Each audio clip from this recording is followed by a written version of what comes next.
Olá, gente! Mais um podcast da Fran Franceschi no ar. É um prazer estar de volta aqui falando com vocês. E a minha convidada de hoje, ela é minha amiga. Ela é uma mulher jovem, bonita, super inteligente e fala de moda. Criou uma das marcas que, para mim, tecnologicamente e com toda essa história bacana por trás dessa marca, ganhou ainda mais a minha admiração. A minha convidada é a Marina Alcazar, dona da marca Revival. Que prazer, amiga, ter você aqui comigo. O prazer é todo meu, Fran. Vai ser muito legal essa conversa, a gente tá animada aqui. Vai ser super. E vamos começar falando como, que eu falei lá no começo, de uma marca de peças tecnológicas. Vamos falar sobre essa tecnologia na moda, que é um pouco, assim, diferente, né? Super diferente, né? Diferente, é diferente. A proposta era ser diferente mesmo, era suprir uma demanda de mercado que a gente identificava. E aí eu vou contar um pouquinho da história da marca pra gente conseguir ter um contexto de onde que surgiu. Show, vamos lá. Então eu sempre fui uma apaixonadaça por moda, sempre curti muito, consumidora descontrolada, comprava um monte, mas sempre gostei muito de roupa, de moda, mas nunca pensava como uma possibilidade de carreira. A gente não cogita, assim, dentre as partes mais criativas. Acabou que eu fiz engenharia de produção, me formei em engenharia de produção e trabalhei desde o comecinho da faculdade. Então, eu entrei na Renault no segundo ano da faculdade, fui efetivada com uns 4 meses, aí fui para a empresa da família, que trabalhava com reciclagem de borracha, piso de borracha. E acabou que quando eu me formei, como eu sempre trabalhei junto, sobrava muito tempo. Eu falei, nossa, tem muito tempo para fazer um monte de coisa que eu queria, assim, e resolvi estudar moda por hobby. Falei, vou encarar a moda aqui como um hobby. Fiz um curso aqui em Curitiba, de design de moda, e fiz um curso em Londres, no Central St. Martins, e foi aí que eu me deparei com o mercado de moda, como é que funcionava o mercado de moda, e fiquei mega assustada, né? Ele tem muitos problemas, assim, é um mercado que impacta negativamente a parte ambiental, a parte social. E aí, como consumidora, eu me sentia muito conivente com aquele sistema. Eu sentia que eu financiava de alguma forma. E comecei a procurar, porque eu não ia parar de comprar também. Eu gosto de moda, gosto de roupa. E comecei a procurar por marcas que tivessem essa pegada mais sustentável, mais social. E encontrei quase que 2 polos. Um deles era mais caro, mais refinado, mas com ticket super alto, que ficava um pouco inviável de você ter um volume de peça um pouco maior, né? E o outro era mais ripongo, mais alternativo, que fazia peça com tingimento de casca de cebola. Pessoal bem alternativão, assim, até não prático, porque é um negócio que não durava. E aí eu consegui identificar que tinha um nicho ali de mercado para ser atendido. E aí veio um momento mais divino, uma coincidência divina, que foi a possibilidade da gente vender a empresa para o nosso principal concorrente. E naquele momento, minha irmã estava grávida. Ela no meu braço direito e ela falou, não, quero me dedicar à maternidade, quero focar nisso. Meu pai já estava como um consultor, então ele não era mais envolvido nas operações da empresa.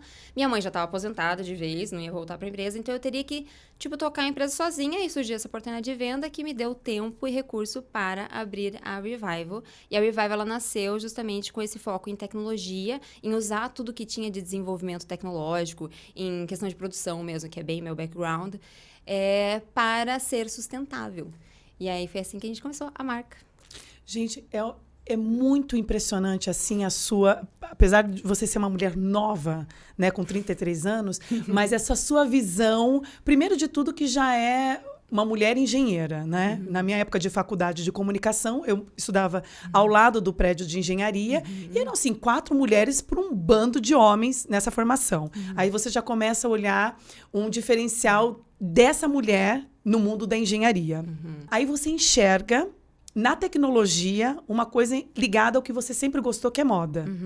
Exato. Como que foi, qual foi o momento em que você falou, opa, peraí, a tecnologia, ela pode estar junto com a moda? Então, quando eu olhava essas soluções do mercado, eu via, às vezes, uma coisa mais manual, tipo uma Patibô. Cara, que produto incrível, é maravilhoso, só que tem um ticket mais alto. Ou você via essa coisa mais artesanal também, mas que não usava os recursos de desenvolvimento tecnológico. Eu acabava tendo uma visão muito industrial. Então, eu falava, gente, tem todo um desenvolvimento da indústria, um monte de automação, um monte de robô, um monte de tecnologia, até em questão de tecnologia de tecido mesmo. Por que a gente não usa? Mas essa sua percepção, essa percepção sua já vinha quando você consumia algo e você olhava você tinha toda essa visão do que podia melhorar? Ai, amiga, não tanto. Na época que eu era mais, consumidora mesmo, bem sem entender muito do mercado, eu procurava mais a modinha. Eu ia mais pelo... Fast fashion. Fast fashion, burburinho da novidade, coisas assim. Depois que eu comecei a estudar sobre o mercado de moda, que daí eu comecei a entender as possibilidades. E tinha um monte de coisa desenvolvida, mas que não era aplicada. Porque quem desenvolve, quem financia muito desse desenvolvimento são grandes marcas. Sim. Então, você tem o grupo LVMH, que faz um monte de desenvolvimento. Mas eles não conseguem, às vezes, tão rapidamente aplicar para dentro do grupo deles, porque você tem que movimentar um sistema que já está funcionando de uma maneira muito robusta, né? Então, não é tão fácil deles conseguirem aplicar algumas transformações. Mas eu entendi que tinham recursos já desenvolvidos para a gente conseguir ter uma moda feita de uma maneira diferente. E aí foi nisso que você foi para fora, estudou em Londres. Isso. E depois foi para o Vale do Silício. Isso. Daí, quando eu resolvi abrir a marca, como o meu conhecimento era mais de indústria, falei, nossa, tem muita coisa ainda que eu preciso aprender. Tanto de uma formação mais voltada para startup, mais usando a tecnologia, mais envolvendo os funcionários de uma maneira diferente, com propósito. Então, eu tinha muita coisa para aprender e aproveitei que estava um pouco ali com fôlego na questão financeira, até de tempo, para me aprofundar em outros conhecimentos, né? E acabou que eu fiquei lá em um treinamento de 1 mês e pouquinho, com vários mentores. E aí me envolvi um pouquinho mais no modelo de negócio que vem para trazer uma transformação. E aí foi que eu aprendi bastante lá no Vale do Silício. E então conta pra gente como foi esse processo em que você falou, cheguei no tecido, cheguei realmente na tecnologia e como eu vou vender todo essa... Como que o consumidor vai entender, tipo, moda com tecnologia? Como foi essa transformação?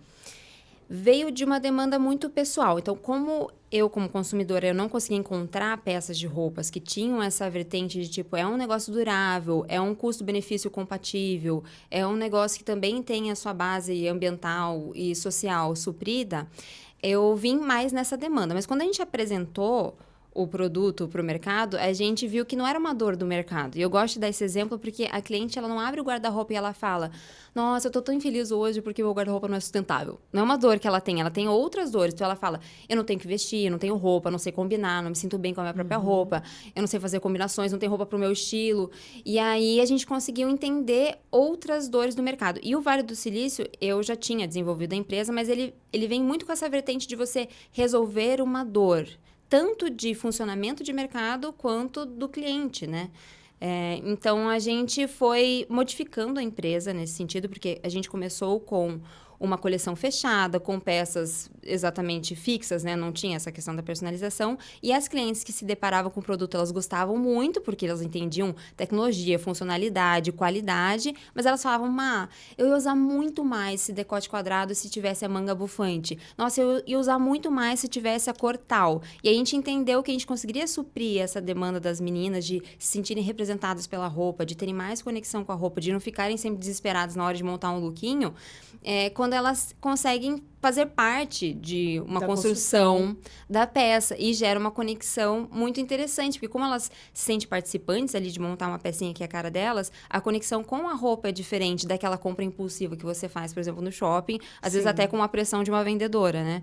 Então, a gente modificou a empresa tanto na experiência que eu tive no Vale do Silício, que a empresa já estava rodando nesse sentido, mas eu entendi que eu tinha que adaptar para uma demanda do mercado, não tipo, gente, tem uma dor pessoal, vou resolver. Não, tem que ser o mercado tem que ser suprido, né?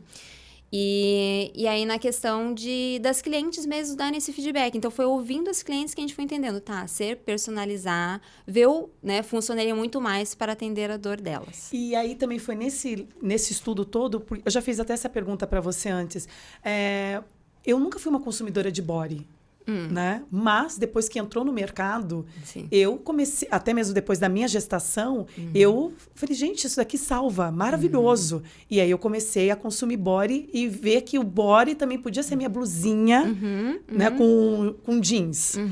Quando que veio essa demanda do body em específico? Foi também uma coisa que você descobriu que o mercado estava curtindo essa moda? Ou o body foi o que se encaixou nesse tecido tecnológico? Não, o body foi o que se encaixou no tecido tecnológico, porque eu cheguei para o mercado a avaliar o que tinha de solução. Eu não tinha, desde o início, a expectativa de fazer um desenvolvimento de um tecido novo ou alguma coisa do tipo. Eu queria entender soluções do mercado e conseguir aplicar isso como uma marca. E aí, achei esse produto que é incrível, tipo, é o topo do que tem. É maravilhoso. Nossa, é muito prático. É muito prático e eu fiquei tão feliz de consumir sendo a sua amiga e sabendo que a marca era sua. Brincadeira. Aquilo facilita, né, amiga? Bate o telefone, amiga, eu tô com um look assim. Eu tenho, Fran. É maravilhoso isso. Desculpa, cortei você, amiga, fala. Imagina. Aí você viu que o body se encaixava nesse tecido tecnológico. Nesse tecido, exatamente. E eu gostava de body. Era um negócio que na época, foi em 2019, não tava tão em alta como tá agora. Só que o body, ele tinha uma vertente muito mais sensualizada. Não sei se você lembra disso. Então, para conseguir você manter decotões e coisas mais aparentes, ou até tipo renda e coisas assim, tinha que ter muito elástico, daí era cavadão ali na parte da calcinha. Então, as pessoas associavam body com algo desconfortável. E a gente veio para trazer praticidade. O body pode ser prático, ele não precisa estar pegando ali na parte da calcinha e tudo mais.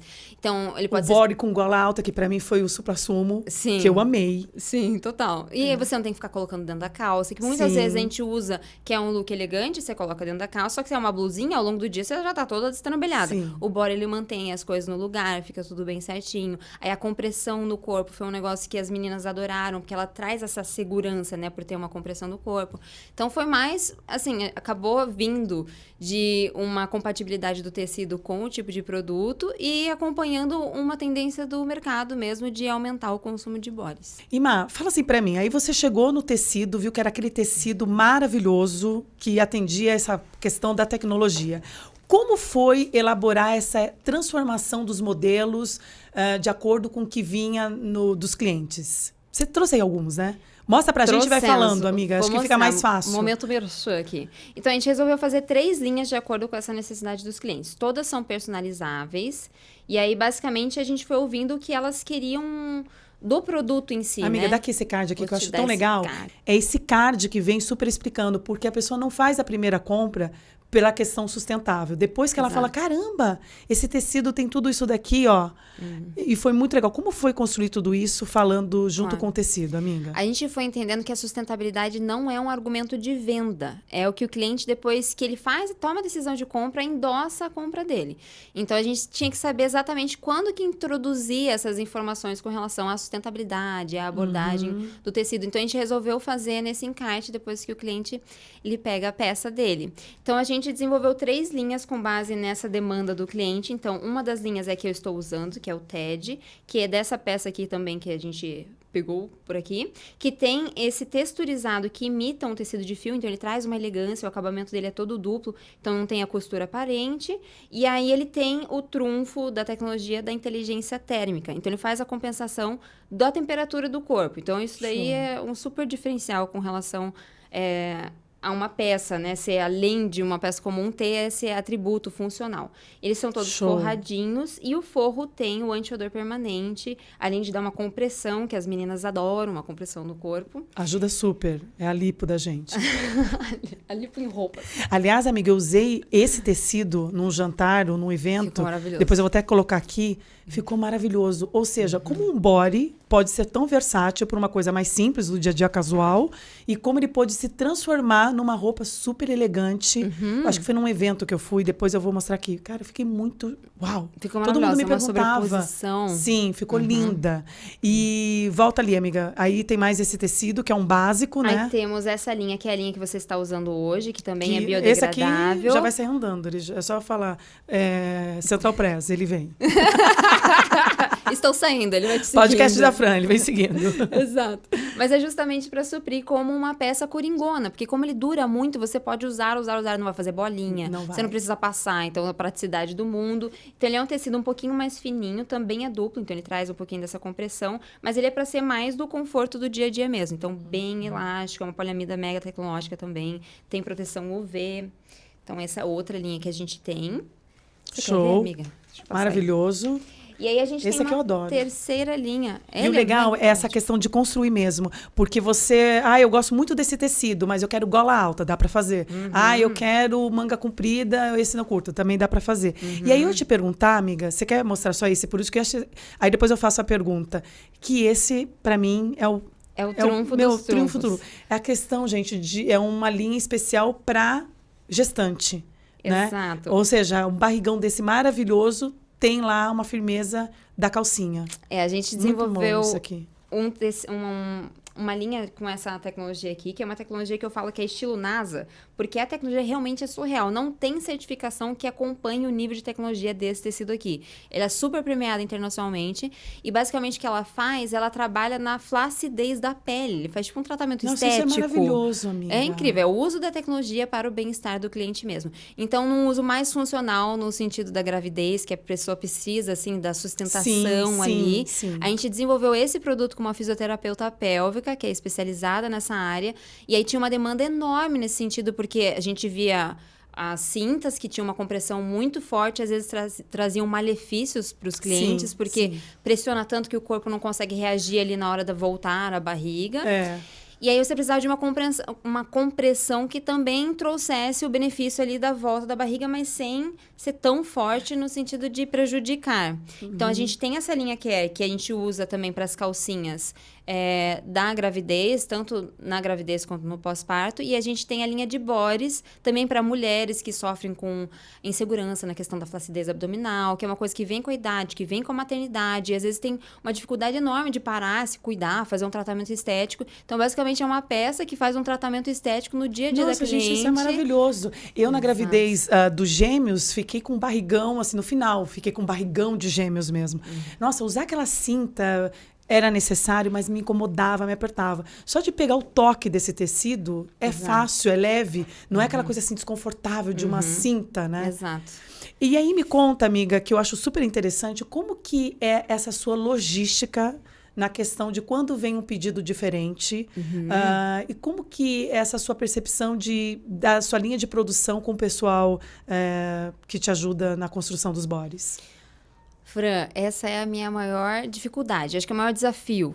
Não gosto de falar de dificuldade, eu gosto de falar de desafios. Porque a gente tem que acompanhar os saltos de demanda que a gente tem na Revival com o nosso crescimento. E como a nossa produção ela tem um sistema super facilitado, ele é bem inovador, porque é produzido sobre demanda. Então, a gente manda pré-cortar o tecido. Então, todos os corpinhos, os forros, a maioria das mangas estão pré-cortadas. Quando o cliente faz o pedido, a gente corta o decote. Então, pediu o decote quadrado, pega no corpinho que é padrão, por exemplo, do PP, corta o decote e junta com a manga que está pré-cortada. É uma produção muito facilitada. As meninas estão muito bem treinadas, cada uma na sua área, na sua máquina. Só que quando a gente tem saltos de demanda, a gente daí tem que fazer a contratação de uma pessoa que tenha a mesma visão de qualidade, que se sinta bem ali junto com o grupo, que o grupo também se adapte à pessoa, que é o maior desafio, acho que, dos negócios em geral. São pessoas. Só que a chave dos negócios também são pessoas. Então, a gente tem que dosar, basicamente, o desafio diário aqui nosso é dosar essa administração de pessoas, tratar elas de uma maneira humanizada, mas também saber cobrar, para que elas se sintam participantes de algo que tem valor, de qualidade, né? Que isso também traz satisfação para elas a longo prazo, de falar, putz, eu faço parte dessa empresa, ela está crescendo de uma maneira sólida, né? Eu construí isso junto com as meninas, então é um desafio. Desafio de todos, né? Na verdade, não tem um empreendedor que não tenha desafio. Ele é movido a desafio, né? Você fala muito de uma questão de sustentabilidade, até mesmo é muito bacana como você construiu essa marca, mas ao mesmo tempo a gente fala de moda, que hoje tem um mercado assim absurdo nessa questão do consumo. Hoje a Revival é só digital. E não é física. É também uma questão pensando na sustentabilidade isso, ou não, hoje a gente só está testando o digital e futuramente vocês pensam em ter uma loja física? É, na verdade, um teste, porque a loja online, o pessoal se ilude que é menos trabalho, gente, porque você não tem a lojista, você não tem que abrir em horário comercial. É full time, é um negócio muito intenso. Você tem muitas áreas de atuação ali. O site tem que estar redondinho, as fotos têm que ser compatíveis com o que traz desejo para o cliente, as informações têm que estar todas lá. Você tem que estar sempre alimentando em questão de conteúdos, também tem seus desafios. Então, a gente primeiro resolveu encarar os desafios do online. E aí, a gente tem crescido no online até ir para uma proposta de complemento no físico, né? Por que a gente não pensa em ir 100% para o físico? Hoje a gente tem algumas parceiras, lojas multimarcas que vendem nossos produtos, né? Inclusive... Da nossa amigas da IM Store. Da IM Store. Que estamos aqui, ó, representando vocês com os nossos colares. Exato, eu copiei a Fran. Eu adorei esse Beijo, colar da Marina Fran. e Amanda. Sim, maravilhosa. Parceiraça nossa. Isso. E aí, a gente tem essas lojas que tem os nossos produtos para conseguir facilitar. Às vezes, o cliente não quer pedir online, tem uma resistência enorme, né? A gente tem clientes com uma faixa etária um pouquinho mais velha. Elas, às vezes, nem sempre têm compatibilidade ali com online. Mas a gente resolveu encarar primeiro os desafios do online e aí ter um complemento em lojas físicas. Por quê? Porque se eu vou falar, não, vou abrir uma loja com estoque absurdo. Às vezes eu fujo exatamente da proposta da marca de ter a personalização. Menos impacto, né? Menos impacto. Menos impacto e, querendo ou não, tá ali também com essa questão da sustentabilidade. Exato. Aí, amiga, o mercado fast fashion invadiu, né? É um mercado absurdamente grande. Hoje até trouxe dados aqui que a gente, no Brasil, por exemplo, é mais de 4 milhões de toneladas de resíduos têxteis são descartados por ano no Brasil, de acordo com a Associação Brasileira. Como que você enxerga isso com o trabalho da Revival? Eu acho que o grande desafio é você mudar o comportamento de consumo, porque o mercado vai acompanhar o desejo do consumidor. Então, quando o consumidor se posicionar também falando assim, olha, eu apoio iniciativas sustentáveis, você comprando, às vezes, produtos assim, do orgânico, do cosmético que tem ali a iniciativa vegana, são essas pequenas confirmações que você dá para o mercado de que essa é uma movimentação que eles têm que fazer.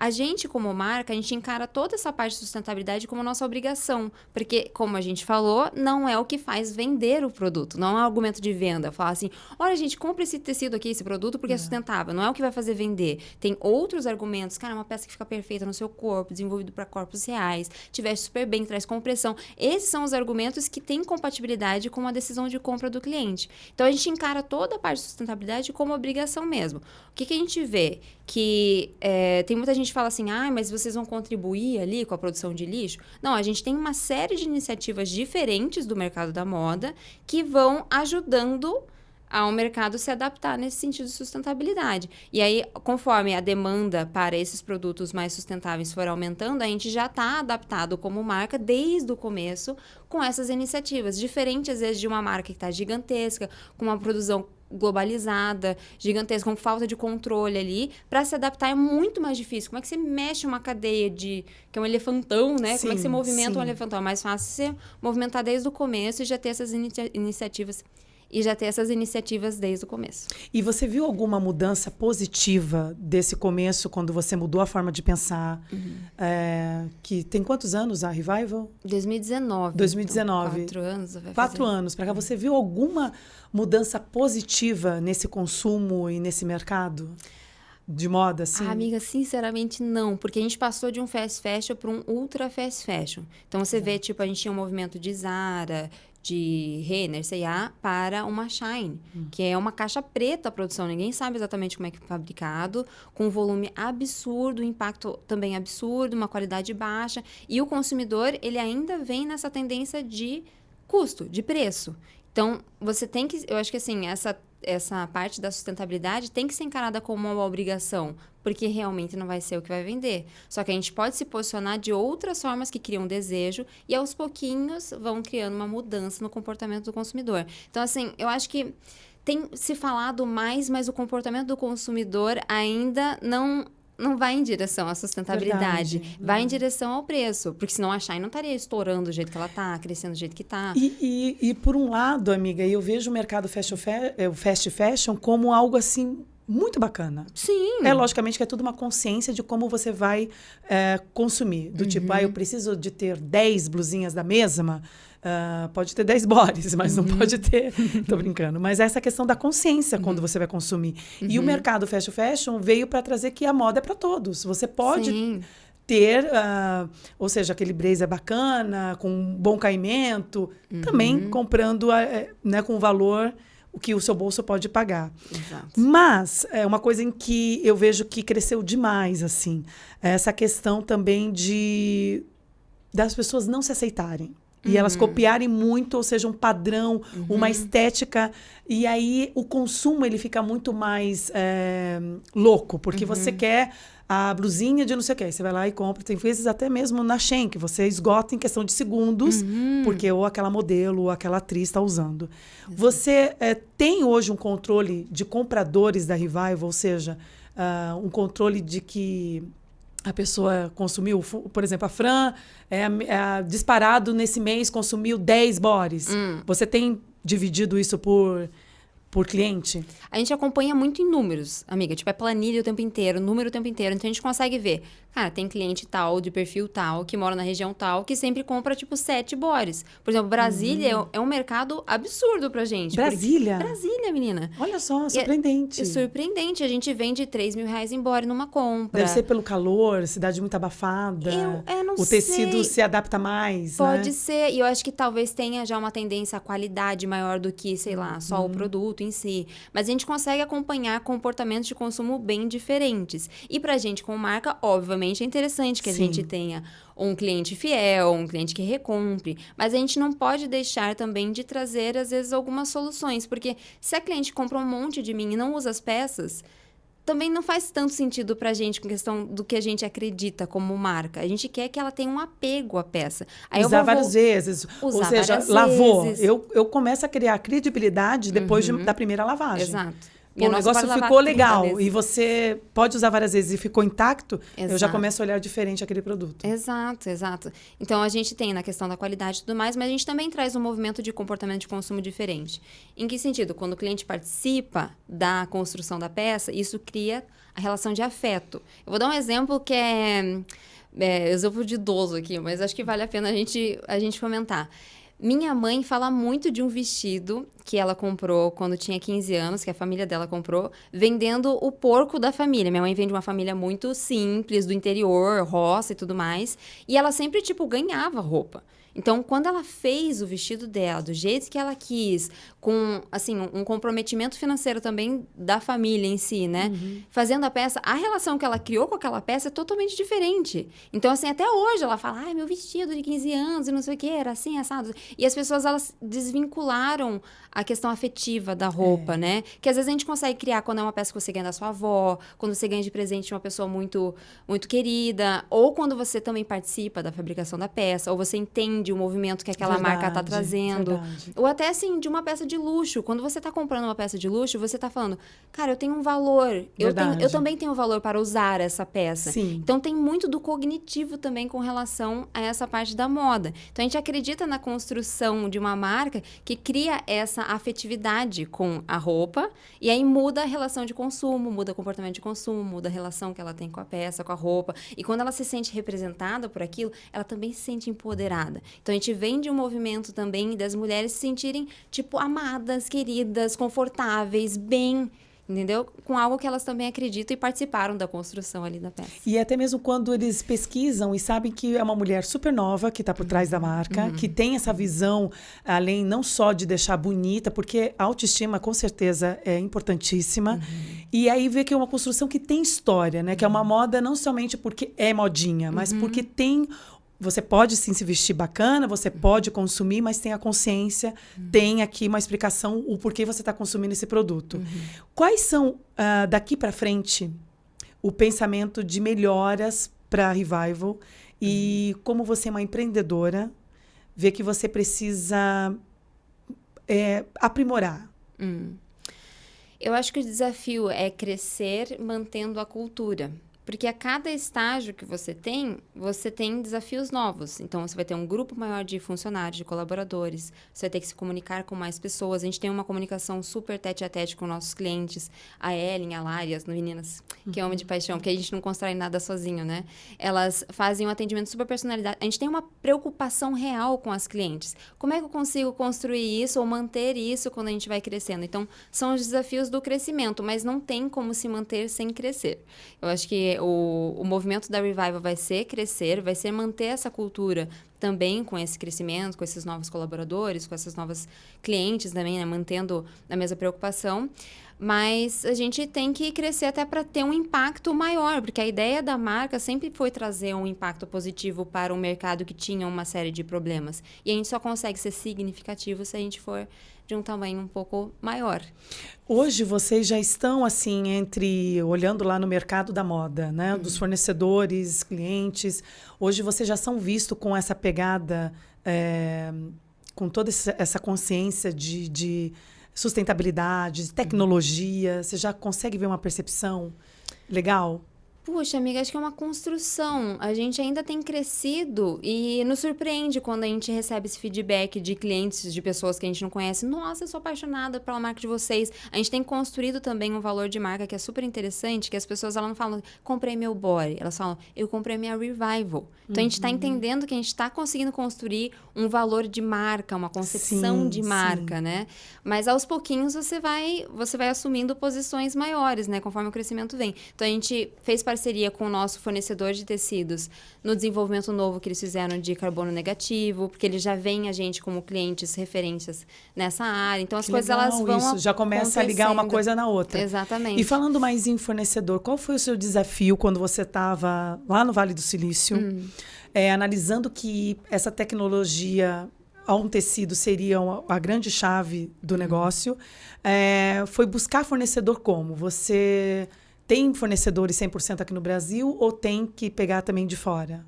A tecnologia, ela vem de fora, mas ela é tecida no Brasil. Então, a gente tem o filamento do tecido, né? A composição do filamento do tecido. Para ele ter as características que ele tem, cada filamento tem uma propriedade. Então, quando você está fazendo... Agora, a parte mais técnica, vamos entrar na engenharia aqui. Quando você está construindo o tecido, ele tem vários filamentos que formam o fio, que tecido formam o tecido, né? Que eles... fazendo a trama, formam o tecido. O nosso tecido tem os filamentos com algumas propriedades. Um deles é proteção UV, o outro é o anti-odor permanente. Então, para ter essas propriedades permanentes, isso faz parte da composição. Essa tecnologia, ela vem de fora, mas ela é tecida aqui no Brasil. A gente está sempre buscando novos fornecedores. Desde o comecinho até agora, a gente tem procurado... sempre tem alguma coisa mais barata ou mais com a mesma qualidade ou... que tenha um adicional de funcionalidade. Só que até agora, a gente foi atrás Índia, China, Estados Unidos, Europa. O que tem de melhor, realmente, é o que a gente tem usado agora. Então, a gente é suprido pelo Brasil, mas com algumas coisas fontes de fora. Amiga, a gente já está, infelizmente, no final do nosso bate-papo. Você viu que realmente voou, né? E teria tanta coisa ainda para a gente explorar. Porque a moda é uma coisa que eu vejo, né? Assim como o alimento, assim como essa coisa da gente buscar sempre... Não tem como, né? A gente não tá atrelado e falar de bem-estar, você mudando a sua forma de alimentação e também mudando essa coisa de como se vestir. Porque o corpo fala, tá tudo ali, é uma ligação tudo, né? Tá tudo junto e misturado. E é incrível como a postura, você vendo que a pessoa tá com uma roupa bacana, que ela tá saudável, tudo isso faz uma construção da imagem da pessoa, né? Com certeza. A gente está no final já, infelizmente, da nossa conversa. E a gente sempre faz uma perguntinha no final. Entre tantas coisas que a Marina já viveu, já vivenciou, qual que é o recado que você pode deixar para o nosso ouvinte? Menina, que complexa essa pergunta. Você é uma engenheira, amiga. Não, vamos lá. Acho que tem uma frase que tem me acompanhado agora de uma maneira mais próxima, me chama bastante atenção, que é: The magic you're waiting for is in the other side of the work you're not willing to do. Então, a mágica que você está esperando está do outro lado do trabalho que muitas vezes você não está disposto a fazer. Sim. Então, a gente tem desafios de crescimento na vida. E, às vezes, a gente fica esperando, tipo, uma virada na carreira, uma melhora no relacionamento. Sei lá, tem várias expectativas que a gente cria, que seria uma mágica, mas que dependem de um trabalho que você tem que fazer. Sim. Então, a gente tem que pensar, cara, o que eu não estou fazendo da minha alimentação, da minha roupa, da minha postura, do que eu estou lendo, do podcast que eu estou ouvindo? O que eu não estou fazendo que não está trazendo a mágica que eu quero para minha vida? Então, acho que é essa autorresponsabilidade, assim. Acho que eu posso trazer isso. Nossa, é maravilhoso. Concordo com você exatamente em tudo. Até mesmo a gente se alimenta de pequenas e diversas coisas ao longo do dia. Mas o que de fato se conecta com você que não está te fazendo bem, você precisa só olhar e mudar, né? É, isso aí. Amiga, adorei conversar com É você. um prazer Uma mulher sempre. surpreendente. Contrata aquele assessor, tá? O seu pai, por favor, que é um cara maravilhoso. Aliás, foi ele que foi o responsável da nossa conexão imediata. É verdade, né? Meus pais são grandes apoiadores da Revival, da minha história, né? E eu analisava muito a vida do meu pai. Por que ele tinha tanto sucesso? E ele tinha uma estrutura, uma disciplina. Acordar às 5 horas da manhã, leitura, amigos, tudo bem regradinho. Eu falava... As coisas, elas acabam vindo, né? Quando você tem a autorresponsabilidade. E foi uma grande inspiração para mim. Grande Padilha, é o terror da molecada. Todo mundo não consegue ganhar na bike, no golfe. Seu Padilha, um grande beijo e obrigada por fazer essa conexão, tá? E também, né, revival.com.br. Isso. E nas redes sociais? Revival.brasil. E, a gente termina por aqui mais um podcast da Fran Franceschi. Que felicidade compartilhar todas essas histórias maravilhosas com vocês. E muito obrigada pelo carinho e muito feliz sempre de estar aqui com vocês. Continue acompanhando a gente, Fran Franceschi, no YouTube, no Spotify. Faça com que essa rede do bem cresça cada vez mais. Um grande beijo, até lá!